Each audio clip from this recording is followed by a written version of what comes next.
Tatiana. I'm the founder of Gumbuk, a social enterprise, maybe one of the first ones in Dubai, dealing with sustainability.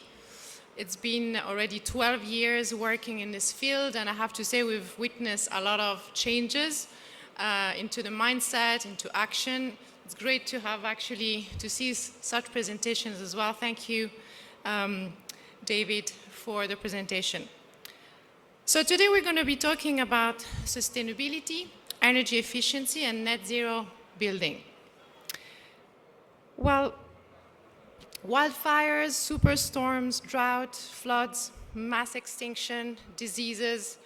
So out there we're talking about the apocalypse, and a lot of people feel depressed, and there is a climate change anxiety going around.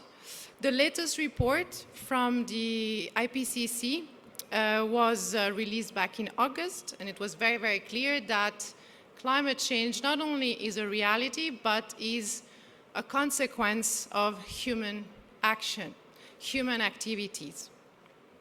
So yes, it's about us, but the environmental impact of buildings has become increasingly apparent. Buildings are one of the major contributors to global warming, and we can make a huge impact by changing how we practice architecture, design, and building. If we don't do this soon, we're going to see the effects, and they're going to be, unfortunately, drastic and irreversible. In 2017 alone, and this is very important data about the impact of design and architecture and planning, and this is why it's important to have speakers also today that will be talking about planning. In 2017 alone, in the States, architects tracking building energy use were able to actually reduce carbon emission by 17.8 million metric tons per year. So this is just by planning and designing in a different way. So today, we have the privilege to have with us 4 experts who will help us understand the value of green buildings, of planning, and of sustainability as part of their responsibility to act now. So please welcome today Mr. Himanshu Sharma, manager at Etihad Energy Services.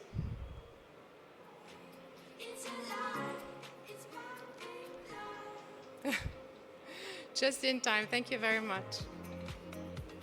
We have with us as well Mr. Abdulaziz Al-Hazim, founder and principal consultant at DTS. Thanks for being with us today. Welcome again, Mr. David Andrew Dunn, lighting expert and project manager at Abu Dhabi Department of Municipalities and Transport. And welcome as well to Andrea Di Gregorio, Director, Energy Efficiency and Renewable Office at Ras Al Khaimah Municipality. Please have a seat. I'm going to stand here. I think it's easier to moderate. We're going to be waiting for Mr. Dunn.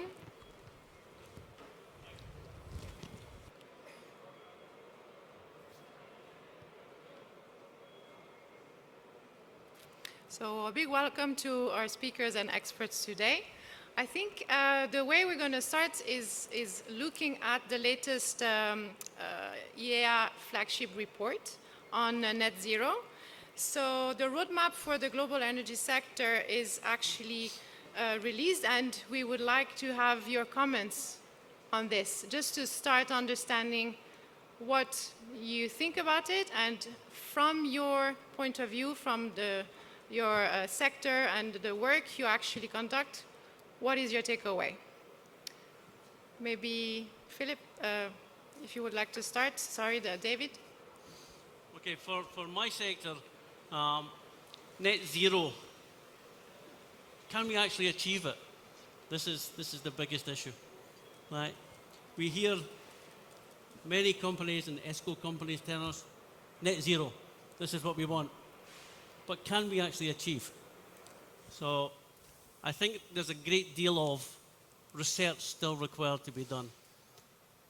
We're all trying to get to net zero, and municipality, we look at new materials to be used.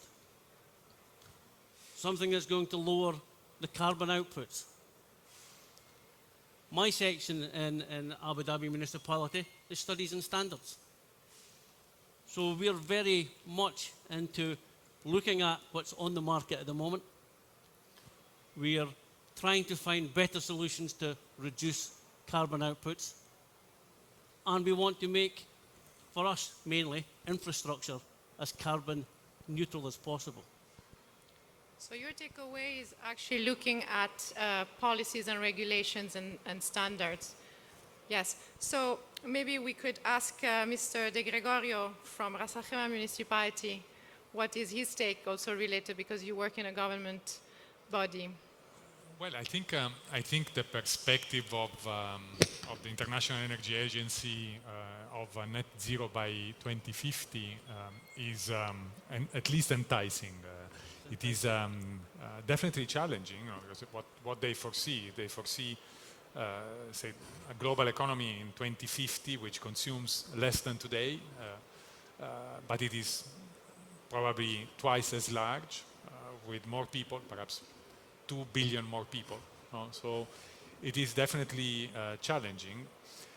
However, I think the good news, I think, in their evaluation is that they foresee this to be achievable, at least in the first part of the journey, with technology that is available today. I think for the purpose of this conference about lighting, I believe probably LED is the reason why lighting today is not anymore an issue for energy consumption.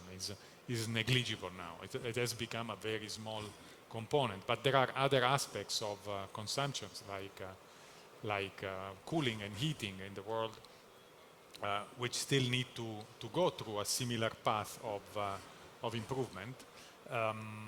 Some actions are definitely easy to be achieved. Green building codes will improve, will become stronger, will become more diffused. Some other instead are more difficult, like the existing building stock. How far, how deep can we go with viable retrofits without incentives, without mandates? And how extensive can these mandates be? And I'm not talking about countries, developed countries or countries like UAE. I'm talking about bringing together the entire world on this journey. So there are definitely challenging aspects, but also the perspective is of things that are achievable also with technology that is available, and so this is also good news. So talking about technology and retrofitting, of course, we're talking also about digitalization. And this is where I would like to call in Mr. Abdulaziz, who actually is working for the digital transformation as an advisor. How do you see this digitalization impacting? I mean, there's a lot of positives, but also challenges related to energy consumption. Well, I truly think, first of all, I just want to mention Engineer Mohammed Al-Sharif was supposed to be attending this lecture, so I'm talking instead of him. I'm also a lighting consultant and an expert in lighting design. But in terms of your question, of course, digitalization is a very important aspect in terms of reaching a net zero strategy in a project. But at the same time, as you mentioned, it also may face a negative impact if it's not implemented in the right way. So as we all know, there are many, of course, technologies nowadays that you can really benefit and integrate different systems in terms of lighting, in terms of shading, in terms of AC units and so on. But all these systems, if they are not designed and produced in a way that they are not consuming, a lot of energy, this will really cause, it will not reach the targets by having a net zero building. So from what I learned in terms of technology, it's really very important, especially coming from a region that you have the most, let's say, energy consuming issue, which is cooling. I really think if we learn from the past, we can really have a very interesting and we can really achieve a, of course, not 100% net zero project, but it can be really be achievable by applying a lot of the old historical methods in a modern way, of course, like, you know, the old insulation methodologies with mud construction, proper window sizes, using the natural ventilation units. These will truly help reaching net zero grounds in a modern way, of course, and then having digitalization to enhance achieving these technologies. But by having, a digital transformation, let's say a house or an office, and it's full of glazed windows and allowing a lot of sunshine entering it without proper filtration, without proper insulation, it's not a net zero strategy anymore. So this is from my side. I can talk about this point that you asked about. Yeah. Basically, we're back to design, basically, and architecture, the role of architecture in making sure that Yes. our buildings, future buildings, are properly planned. I believe the more you start trying to run away from your past, it's the more problems you will face in the future. This is a belief, of course, sticking to our roots with a modern way is better than reaching out in modernism and, you know, trying to delete our identity, because our ancestors, like, you know, years, 100 years ago, they really knew how to build buildings in a way which is sustainable more than nowadays. Yeah, I mean, Yeah. wind towers Yeah, were they're more green. fundamental. Yes. Yeah. And I would love to ask also Mr. Himanshu, working at Etihad Energy Services, what is your take? How do you see the sector moving? Thank you very much. For this, I see International Energy Agency report for the roadmap for this particular to get net zero building. The report is very vast and have lot of factors. And from my side, I would like to take the energy consumption or electricity consumption area. We need to control it at the earliest. The consumption is very higher side nowadays.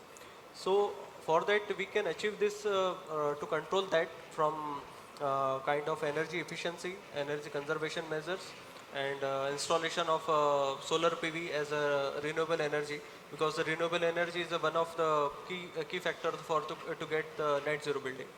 And third and the last, most important for our behavior changes, because our way of living, our way of our attitude to use the energy, um, uh, we need to modify it. So, and as a as a part of Super ESCO in the Dubai, I am happy to say that we are the working are to implement these energy conservation measures and installation of the renewable energy for solar PV system on the rooftop or car park. So we are doing that. What is the amount or the percentage so far of adoption of renewable energies in Dubai or in the UAE? See, if we are talking about for the Dubai as a super ESCO in Dubai, so still there is a we have policies. We are working on that. We have intensive incentives on that. Intensive in terms of nowadays you can connect your solar system with the grid. So this is the friendly policies are there. So everyone can go over there and they can install the solar PV system on the roof, and they can connect with the grid system also. So there will be the net metering system will be there. So it's a, but still the market it's open nowadays. You can see the everywhere the solar panel demand is very high, right? I believe. So it would be interesting. I mean, we've been talking about going back to the roots, the way we plan and design. Could you give us an example of a building or a few buildings that are already implementing standards and measures, renewable energy, something that we can relate to?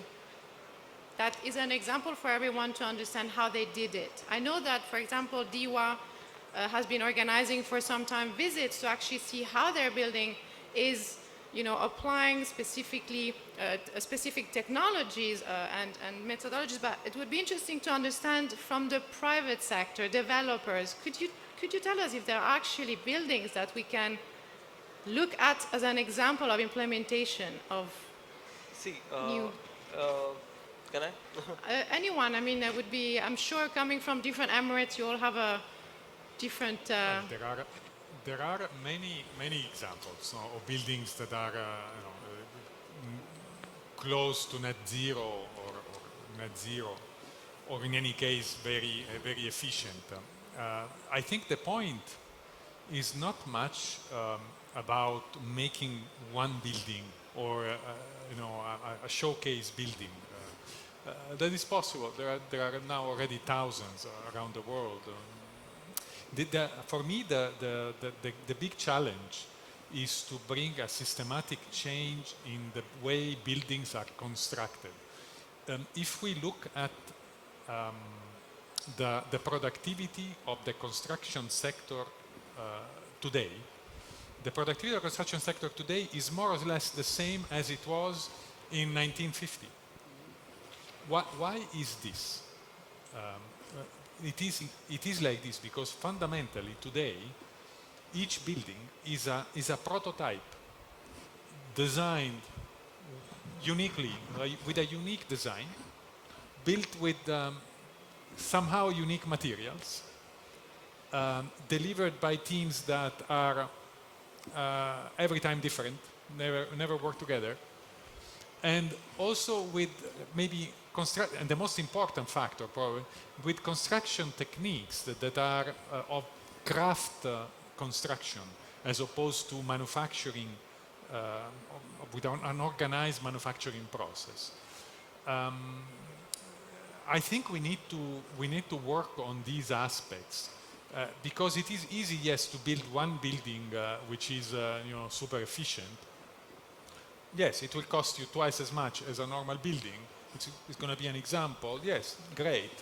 But how do we make sure that we can deliver a floor area like Paris every week in the world, more sustainable, close to net zero, and therefore potentially with a higher cost, without an impact on the economy, with this being feasible? We can only do so if we rethink the way buildings are built. And I make a consideration here about modular buildings, prefabricated buildings. We need, in my opinion, to start thinking about construction techniques that are close to the manufacturing process as opposed to the traditional crafting methods. It's a very important and interesting point you have, because last week I met with, for example, a Saudi company. They're producing cement that is very low emissions. In this cement, they actually use most of waste products that are so shredded and back into the material. It's highly delivering in terms of strength and durability. The problem is that when it's about going into presenting this product and have it bought by the next developer and the next project, it's new. It's something that they're not ready to try. And it might actually be cheaper sometimes, but the fact that in the culture, things have been done always the same way, there's this difficulty of having new products coming into the market. Some of them are made locally, but there is a role maybe into behavior. This is where maybe these buildings that are a bit of a showcase, they might cost a lot of money because they're the first ones, but at the end of the day, they need to show that this is feasible here. Because yes, around the world we have so many technologies, but many times we are told, but this is not done. You can't do this here. This is not doable here. So how do you see the change of mentality and behavior from the people who actually do the work? Because from a planning point of view, we see the benefits. We're talking about sustainability. We know we need to look into circular economy and materials to make sure that we reduce our emissions. But when it goes down to price and to people who actually do the work, it's really hard to bring in new products. So I don't know, maybe you can help us in Abu Dhabi how, if this works differently. No, it's the big problem is that, just as you said, people say, but we've always done it this way. Right? So this is a phrase that really has to be removed. We've always done it this way. No.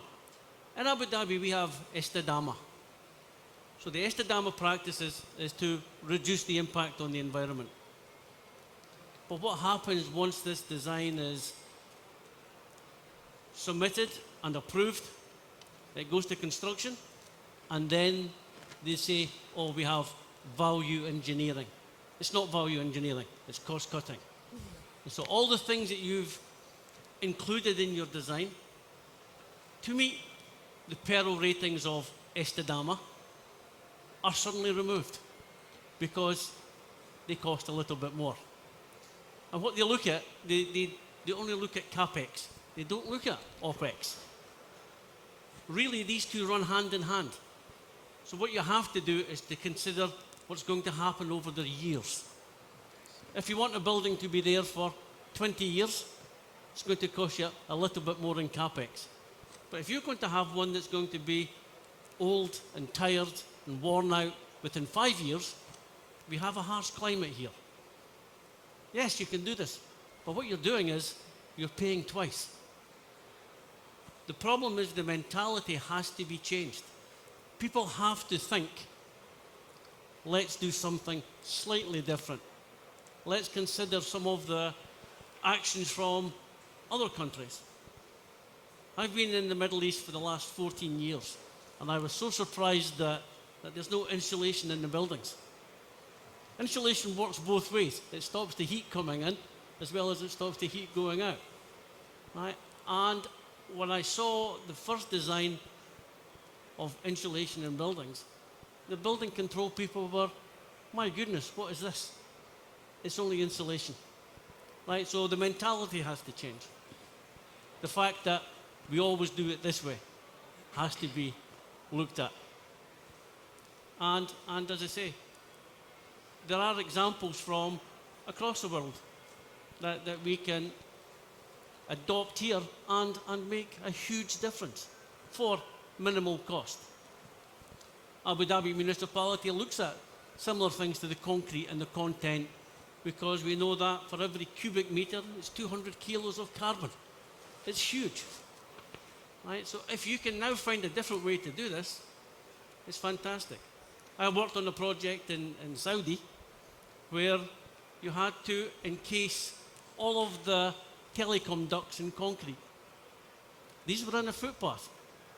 I talked to STC, so the Saudi company, and we changed. For the projects, we saved 400 million riyal for a simple concept. So it's available. You can do it. So we're saying that it's more expensive, basically, here. People seem to think it's more expensive, but they're only looking at CapEx. True. So no one is actually looking at the environmental cost, basically. And so how do you see this? I like your idea of looking at the past, of implementing what really worked without AC. I mean, we know that AC is going to increase here and it's going to have a massive impact. So Of course, I mean, you can't live 100% in, let's say, in Riyadh city without an AC. It's nearly impossible. But instead of having, let's say, 50 or 30 ton unit in your villa, if you have a wind catcher, which is a very old traditional methodology that is found even in the Emirates, in the western region of Saudi Arabia, where you have these structures that catch hot air and then it's circulated inside the house, catching the cool air, circulated due to the water presence inside your home. And this will reduce temperatures up to 30%. So by having such techniques, with of course ACs that are nowadays, you have AC systems that are more efficient, of course, that don't consume a lot of energy. They can be linked with a solar panel. By applying all these technologies together, you can really reduce the carbon footprint of your house and have a better ventilated house. And also, on another note, where it's very important, I believe, it cannot be successful in large scale in a city to apply these technologies unless there are regulations that are set from the municipalities itself. So, for example, in Riyadh, a few years ago, in the past, insulation, like my colleague here mentioned, insulation was not a must because nobody cared. The cost of construction was not expensive and so on, and it's cheaper for the contractor to build a house without insulation. The brick, the blocks are cheaper without insulation. A few years ago, there was a mandatory regulation in Saudi Arabia that you cannot build a house without insulation. So you don't get actually the final permit to close your house unless you have an insulated house, whether with a larger size of block or this different Panels. ways. Yeah. So all these things, if they are really not implemented and reinforced by the government, it will be very difficult to be applied due to that the person will be, as we mentioned, it's a cultural thing, and also the prices will remain high. But if you apply it in a way that is a must, then it's it can be really more successful in a broader way. So talking about policies now, because we're going back to that, policies and standards. What is happening in Dubai? What is happening in the UAE? I mean, we know that each emirate is very independent in this. So we would like to understand what is the latest, let's say, planning or vision or mandate within the different emirates that can really support this vision of net zero in the building industry. Maybe you can start. See, our leadership have very a big vision for that. Even Dubai Supreme Council already took the initiative, and they are operating total 10 or 11 programs to reduce the energy consumption and for the sustainability for this. So, building retrofit programs, Shams Dubai program, and Dubai municipality have a Dubai lamp program, RT have their program. Nowadays, recently introduced electrical vehicles also there. So such type of programs already there, and all the stakeholders are there, and all the government and working arms are there. We are working on that. For example, the Etihad ESCO is Etihad Energy Services is handling the two programs, like the building retrofit programs and Shams Dubai program. And there is also mandate for the government entities also. Almost total 61 government entities in the Dubai. They have to reduce their energy consumption. So for that they need to coordinate, they need to submit their MNV, means measurement and verification plan, how they are going to reduce their energy consumption. So first they need to submit their present consumption, what's going on, then what's your plan, how you are going to reduce in next 3 years. So what will they have to submit their this plan to Supreme Council of the Energy. So already this program is going on from 2013 on. So we are on the way. Apart from this, we are talking about the design aspect of the building. So if building have the proper, at the beginning stage, if the builder can design the building in the proper manner, and the building orientation is also very important role. If this both the things are take care, and if we will use the good quality of the equipments, HVAC equipments or lighting equipments from the beginning. So it will help us to reduce the energy usage load. So means everything is from the government side, the things are going on. But parallelly, we need to also take care of that uh, to reduce the energy uses in the building. From your side? In Ras Al Khaimah, we are working on the implementation of a strategy that was launched in 2018, and it is the Ras Al Khaimah Energy Efficiency and Renewable Energy Strategy 2040. The strategy targets 30% energy savings, 20% water savings, and 20% contribution from renewable energy in the supply mix. The strategy is active. It comprises 9 programs, and all of them are now active. There is a green building code, Bargil, that was issued in 2019. It is already now counting more than 3,000 buildings permitted with those standards. There is a retrofit program targeting 3,000 buildings to be retrofitted by 2040, and there is already a pipeline of a few hundred under retrofit. The lighting program is in a very advanced stage, with 70% of the lights already converted to LED. And also the solar program is also starting. We have some initial pilot projects. What I see now, so these, and I see the same thing happening, I mean, in the region.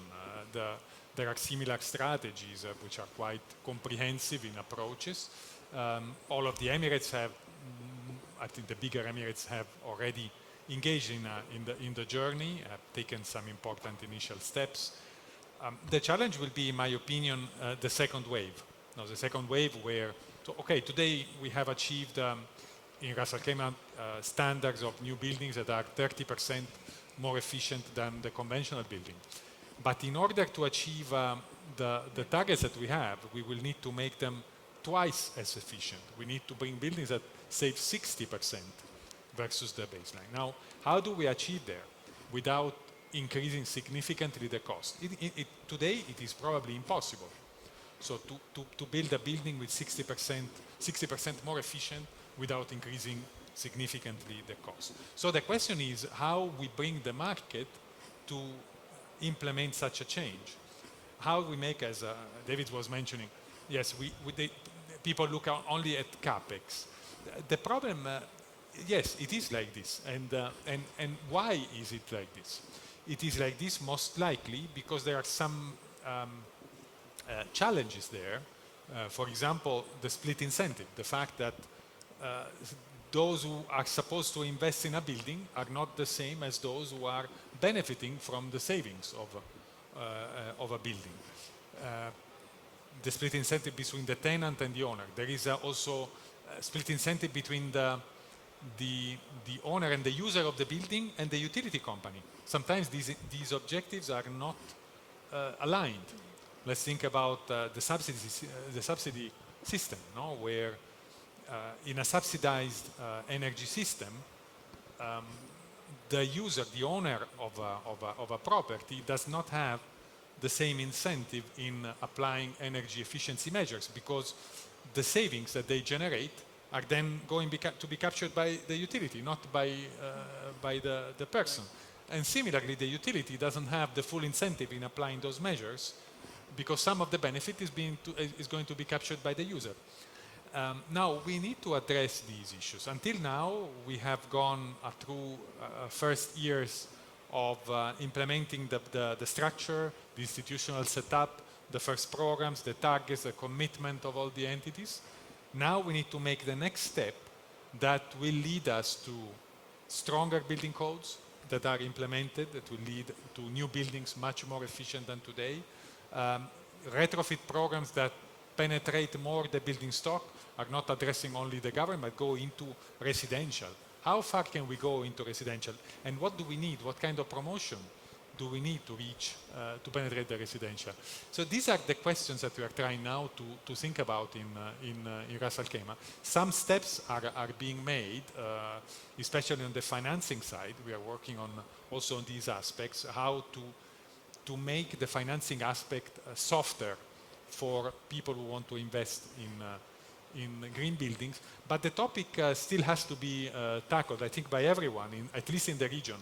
In other countries, for example, in Europe, we have incentive systems already established that allow investors to recover large part of the investment in a retrofit through tax rebates, for example. No?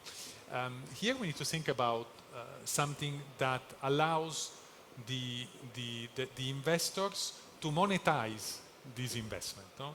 And is it in the form of an incentive? Perhaps there needs to be some incentive. It doesn't necessarily be only incentive. There are other methods. There are ways, for example, to make the performance of a building more evident through, for example, energy performance rating systems. If, for example, we require anyone who wants to sell a building or to rent a property, an apartment, to show the tenant, the buyer, an energy performance certificate that tells the energy performance of a building, we will allow, at least to some extent, the seller to monetize, to make his more efficient building more marketable, his investment more marketable.